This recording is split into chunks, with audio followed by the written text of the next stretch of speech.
اور یہ بھی بات کی جاتی ہے صحابہ کا اجماعی فہم ہو جائے، اجماعی فہم بھی قرآن و حدیث سے ٹکرائے گا تو قرآن و حدیث کو لیا جائے گا۔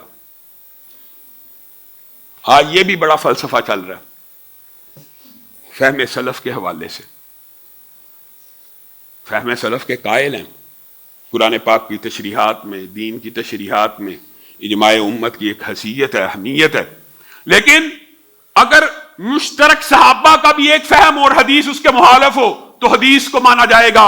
اور یہ بات حضرت ابو بکر نے اپنی زندگی میں ثابت کر کے دکھا دی، جب سارے صحابہ کا عقیدہ یہ تھا کہ لشکر اسامہ کو روانہ نہیں کیا جانا چاہیے۔ رسول اللہ صلی اللہ علیہ وسلم دنیا سے چلے گئے، رسول اللہ نے کہا اسامہ کے لشکر کو روانہ کر دینا، سارے صحابہ نے کہا اب نہیں کرنا چاہیے، مرتدین کا فتنہ ہے، زکوٰۃ کا فتنہ ہے، فلاں کا فتنہ ہے، اس کو بھی روانہ کر دیا تو ان سے مقابلہ کون کرے گا؟ تو حضرت ابو بکر کھڑے ہو گئے اور انہوں نے کہا تمہارا سب کا فہم ایک طرف، رسول اللہ کی حدیث ایک طرف، لشکر اسامہ کو روانہ کیا جائے گا۔